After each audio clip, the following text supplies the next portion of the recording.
रासायनिक प्रतिक्रिया और रासायनिक समीकरण चैप्टर एतिक तो सिलेक्शन क्वेश्चन तुमको निहाती तुम बोर्ड एग्जाम पूर्व तुमको करके जीवार अच्छी ये पूरा डिटेल तुम सिलेक्शन क्वेश्चन तुमको पूरा डिटेल तुमको बतेक तुमको दिज्व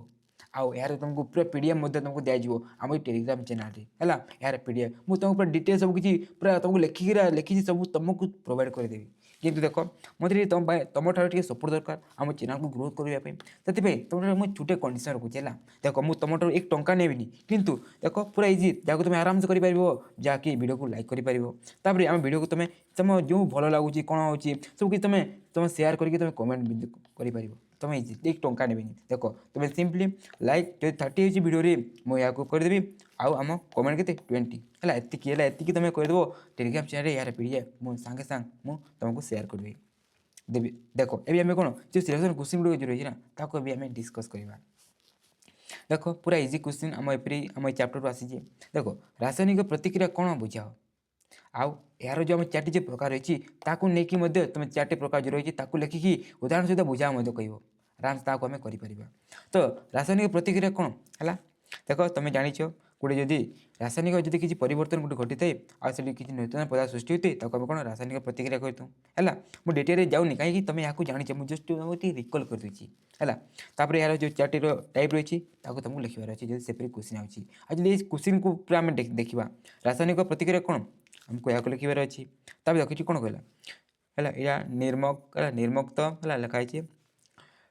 प्रत्येक रासायनिक प्रतिक्रियार समीकरण सह गोटे लेखाएं उदाहरण दे आलोचना कर आम 4टी जो प्रकार रही तुमको तार जो रासायनिक प्रतिक्रिया कौन कहुए क्या कहुए नहीं तार जो डेफिनेशन आम लिखार अच्छी सहित आमको उदाहरण सहित आमको बुझेबार अच्छी तो देख तापाई पूरा आराम से तुम देख आम 4टी जो प्रकार रही संश्लेषण को लेकिन तुम ये जो डेफिनेशन तुम लिखिदेव तुम जान कौन जदि कौन 2टी बा 2टी अधिक प्रतिकारक जदि मिसिकी जदि गोटे प्रतिकारक जदि हो जाते है सरी गोटे आम उत्पाद हो जाते कौन आम संश्लेषण कहतु है बुझा अच्छी तो तुम लिखिपार आ गोटे उदाहरण देख तुम यहाँ आराम से तुम मन रखिपार देख जो तुम यहाँ मन रखी पारुन पूरा इसी वाला देखला तुम ये जो ईद भितर जेकोसी गोटे तुम मन रखिदेव आराम से हो गोटे जिन तुम ये ध्यान रखी देख ये जो प्रतिक्रिया जो रही है ना यह कौन विघटन प्रतिक्रिया विपरीत प्रतिक्रिया सेपरी मतलब क्वेश्चन आसीए तो तापर तुम यहाँ रेडी है आम जो नेक्स्ट हो तुम लिख आम विघटन को जो नहीं आसूँ है विघटन प्रतिक्रिया कौन कहुए है क्या कहुए देख जदि आम देखा है गोटे जदि आम जैविक रही जब विघटित होगी 2 बा 2 अधिक जब उत्पाद सृष्टि होगी आम कौन कहतु विघटन प्रतिक्रिया कहतु तुम आराम से लिखिपार आउ नहीं जस्ट गोटे आम उदाहरण लिखिदेव है गोटे रासायनिक समीकरण रही ना तुम ताकू लिखिदेव देख है ये 2 भितर तुमको जोटा इजी लगुच ना तुम आराम से लिखिदेव देख ये इजी या इजी आउ हार्ड रही बही कि हार्ड को देनी देख ये 2 भितर जो तुम मन लगुच तुम गोटे को आराम से मन रखी नब तुम मन रखिदेव देख ये विघटन प्रतिक्रिया कौन आम संश्लेषण प्रतिक्रिया कौन विपरीत प्रतिक्रिया तो ताको नहीं तुम मन रखी से जब क्वेश्चन आसूँ तुम आराम से लिखिपार है कौन संश्लेषण प्रतिक्रिया विपरीत प्रतिक्रिया कौन आम कह विघटन प्रतिक्रिया है एपरी आसिले तुम आराम से कर आम जो नेक्स्ट रही विस्थापन प्रतिक्रिया देख यहाँ नहीं तो तुम आराम से जानी है इंटरेस्टिंग ये जो रिएक्शन रही है आम कौन कि देख जदि कौन गोटे आम रासायनिक प्रतिक्रिया रही जो कौन मौलिक आम ये जो जैविकर जब मौलिक को जब सी अपसारण करदे विस्थापन करदे सेपरिक आम कौन कहतु विस्थापन रासायनिक प्रतिक्रिया कहतु आउ गोटे डेफिनेशन को आराम से मन रखिपार देख आराम से तुम यहाँ मन रख जो तुम यहाँ मन रखी दौ हेले तुम यहाँ आराम से तुम कर देख सेम देख ये सी को आम ये आने आउ यहाँ सेमती या जगह रखीदे इसी पीस देख तापर द्वैत विस्थापन बोले कौन देख जदि आम जदि प्रतिकार करें देख एपरी 2टी जैविक अच्छी ये जो जैविक मध्य जब कौन आम आयन जब विनिमय घटे आम कौन कहतु द्वैत विस्थापन कहतु तो यहाँ तुमको मन रखार अच्छी ये गोटे एग्जाम्पल ये चैप्टर में दिखाई है देख है देख यहाँ नहीं आराम से एपरी क्वेश्चन आसो तुम ये गुड़ को लेकिन तुम आराम से लिखिपार है देख गोटे क्वेश्चन सैला देख ये गुड़ तुम आराम से आगर जानी पढ़ी से मुझे बेस डिटेल जाऊनी तुम से मन रखी नबार अच्छी तापर नेक्स्ट जो कि इम्पोर्टाट कौन हम जो जारण विजारण को लेकिन आम क्वेश्चन देखला है पचारि पार है जारण विजारण को लेकिन देख जारण विजारण प्रतिक्रिया क्या कहती देखो एपरी पूरा दुईटा को नहीं ता डेफिनेसन मते पचारि देबो ताको आमे लिखिबा ता सहित देखो एटी कोन कहला दुईटी रासायनिक प्रतिक्रियार उदाहरण देई सेथिरे जारित और विजारित होता पदार्थर नाम लिख एपरी भाव क्वेश्चन आसीजे देखो ओनली जारण को नहीं आसीपर आ विजारण को खाली ताको नहीं आसीपर आ एपरी भाव में दुईटा को नहीं आसीपर देखो तापाई प्रथम आम जारण को नहीं आराम से लिखिद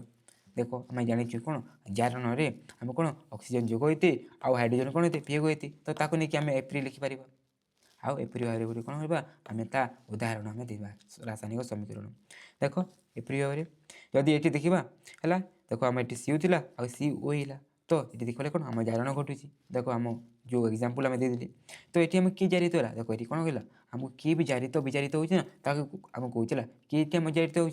से मोर कि आम जो रिएक्टेंट साइड कौन आम जो प्रतिकार साइड जो रही है ना ताकू ही आम कौन जारित है कहीकि आम कही तो कौन है सी आम ये जारित होगा तो देखो आराम से आम एपरी लिखिपर तापर विजारित को लेकिन आराम से आम लिखिदेवा कौन एपरी रासायनिक प्रतिक्रिया जो कौन आम हाइड्रोजन जोग होते ऑक्सीजन वियोग होते ताकू आम विजारण आम कही एपरी भाव गोटे आमको उदाहरण देदेवार अच्छी है आराम से मन रखिपर देख देख देखिए ये आम किपर भाव किए विजारित होमें देखिनु देख जब आम देखा सी ओ थी आगे सी ओ देख ऑक्सीजन कौन अच्छी आम ये वियोग घटू ये देखिए कौन है विजारण है तो किए विजारण है बोले किए विजारण है तमें आम विजारित किए है देख विजारित बोले कौन आम जो रिएक्टेंट साइड देख जोड़ा रही ना ताकू ही आम सिंपली विजारण सरी विजारित है आम कही है बहुत पिला कन्फ्यूज होती सॉरी मोर कहला कौन आम रिएक्टेंट साइड ही आम जारण सॉरी जारित विचारित हो आम नहीं था इजी पीजी देखो या नहीं जारण फारण को लेकिन आसीगला आसी जाइए क्वेश्चन तापर नेक्स्ट क्वेश्चन देखो तुम बही जो लास्ट जो टॉपिक रही कौन है दुईटी उदाहरण सह संख्यारण क्या कहती बुझाओ है तुमको लिखबार है दुईटी उदाहरण दे संख्यारण क्या कहती तुमको बुझाबार अच्छी तापर कहला यार प्रतिरोध करने व्यवहृत होता गोटे पद्धति लेख देख संख्यारण बोले कौन है संख्यारण बोले कौन जो उपरिवार जो होते आम संख्यारण कही दुईटी उदाहरण सहित कही देख आम उदाहरण देखा देखो आम जो सिल्भर कौन होते आम कला आवर कौन आस्तरण हो जाती आम जो कपर जो रही कौन सबुज आस्तरण होती है किपर होते जिते बेले या आम कौन करूँ जिते आम कौन रुक है जिते बेले ये उपादान गुड़िक आम अम्लीय सॉरी जलीय अम्ल सहित रासायनिक प्रतिक्रिया करे से कौन धीरे धीरे यह आम क्षय घटी है धातुर यही क्षय होगा प्रतिक्रिया को आम संख्यारण बा क्रम क्षय है यहाँ आम एपरी तुम लिखिपर देख ये दुईटा उदाहरण देदेव तापर ये जो रही नहीं तुम बुझेदेव आउ यार प्रतिरोध करने आम व्यवहृत पद्धति कौन होती देख आम कौन तुम जो थर्ड नंबर चैप्टर पर डिटेल या तुम पढ़ी धातु धातुरी कौन आम जो पेंटिंग बा जो गाल्वानाइजेशन को जो रही गोटे है सेपरी भाव में आम करदे है तुम आराम से लिखिपर तापर नेक्स्ट है देख लास्ट जो रही सड़ा भाषा ताकू नहीं तुम इम्पोर्टाट से तुम क्वेश्चन देखा मिल जाए कारण सह सड़ा अवस्था क्या कहती बुझाओ या प्रतिरोध करने प्रयोग होता तीनो पद्धति लेख प्रथम सड़ा अवस्था कौन देख बहुत दिन धरी रही चर्बी तेल वायु स्पर्शक जारित होता है या फल गंध स्वाद बदली जाए तही रंधिया गंध बाहरी था कौन आम सड़ा अवस्था कहूँ या तुम आराम से लिखबार अच्छी आउ ये जो सड़ा अवस्था को आम जदि प्रतिरोध करने आमर जो रही पद्धति आमको लिखबार तीन टी कहला कौन कौन देख गोटे है प्रतिजारक आम व्यवहार करवा कौन आम जो है फुड्रे आम कौन आम जो पदार्थ बा जो खाना आम कौन प्रतिजारकर व्यवहार करवा तुम लिखिदेव कौन प्रतिजारकर व्यवहार करवा प्रतिजारकर व्यवहार करें कौन तापर सेकेंड कौन वायुरोधी पात्र व्यवहार करवा बोले कौन आम ये आम जारण कौन आम सड़ा भाषा ताकू जाएनि है सड़े जल्दी तापर आ गए नेक्स्ट कौन तो बही दिखाई कौन आम N2 गैस व्यवहार कौन N2 गैस व्यवहार करवा है ये तीन टी को नहीं तुम आराम से तुम भाषा लिखिदेव एति है एति लिखिदेव आराम से है तुम बही देख अलग लिखाई कि तुमको एपरी बताऊँ जपरी तुम आराम से एग्जाम लिखिकी आसपार है डरना देख तापर लास्ट क्वेश्चन है लास्ट क्वेश्चन नहीं आगे रही देख तापर आउ गए जो रही देख तापर आउ इम्पोर्टाट कौन देखो आम जो तापग्राही प्रतिक्रिया संश्लेषण जो कला तो रही तापग्राही प्रतिक्रिया तापर आउ जो रही है कह कौन ता डेफिनेसन सहित कौन ता उदाहरण दियो जपरी देख आम जो ताप उत्पादी वाला जो रही आम जो कौन आम गोटे रासायनिक प्रतिक्रिया जो ताप उत्पन्न हुए कौन कहूँ ताप उत्पाद रासायनिक प्रतिक्रिया ताकू नहीं तुमको या मन रखिबार अच्छी आउ ये ये जो कौन समीकरण को तापर नेक्स्ट आम तापशोषी तापग्राही जो रासायनिक प्रतिक्रिया को लेकिन पचारि पार उदाहरण सहित बुझाओ तो तुमको एपरी को गोटे मन रखार अच्छी तापर नेक्स्ट कौन आम अभिक्षेपण प्रतिक्रिया है जदि गोटे रासायनिक प्रतिक्रिया जब अवक्षेप सृष्टि होती आम कौन कहतु अवक्षेप रासायनिक प्रतिक्रिया ये रिएक्शन को तुमको मन रखार अच्छी आठारे कि आम अवक्षेप हिसाब से बाहरी थे आम BaSO4 है बेरियम सल्फेट देख तापर है नेक्स्ट क्वेश्चन देखो एप्री बारे मतलब तुम क्वेश्चन पचारि पार है कि रेयर पचार मुझे खाली ये देख ये मुझे खाली जस्ट बता दूसरी देखो आम जारण विजारण को लेकिन आम जो रही ना जारण विजारण एपरी प्रतिक्रिया जो कौन आम गोटे प्रतिकारक आम जारित हो तो अन्य कौन होती आम विजारित होते है गोटे जारित हेले आउट कौन विजारित होती से आम जारण विजारण प्रतिक्रिया आम कही तो ताकू नहीं एपरी बारे तुम क्वेश्चन पचारि पार ये देखा कौन कहला ये जो रही ना किए जारक आ किए विचारक आमको उल्लेख करने कहूँ है कौन किए जारक कि विचारक आमको है देख जारक विचारक को लेकिन मुझे जानी है तुम कन्फ्यूज हो जाओ है देख सब मन रखिद तुम किपर कर प्रथम देखो किए आम जारित हो किए विचारित हो तुम बहरी देव एपरी बहरी थे तुम मन रखिथ है जी भी आम जारित हो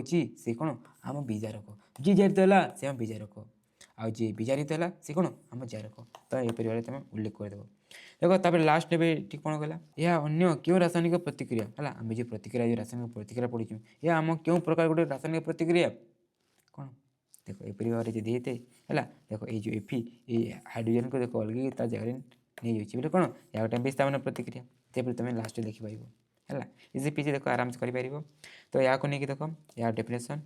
और यहाँ मुझे रखीदी आई कौन सरप्राइज आम क्लास एंड देख ये क्वेश्चन तुमको निहाती एग्जाम पूर्व तुमको पूरा भल भाव है या मन रखिकी लिखि लिखि प्रैक्टिस करके तुमको मन रखार अच्छे जो तुम एग्जाम या तुम लिखिकी आसपार जाने है इजी खाली तुमको जो रासायनिक जो समीकरण गुड़िक भल भाव मन रखिपार न कि तुम आराम से प्रैक्टिस कर आराम से युड़ी को लेकिन है तुम इजी कर आराम से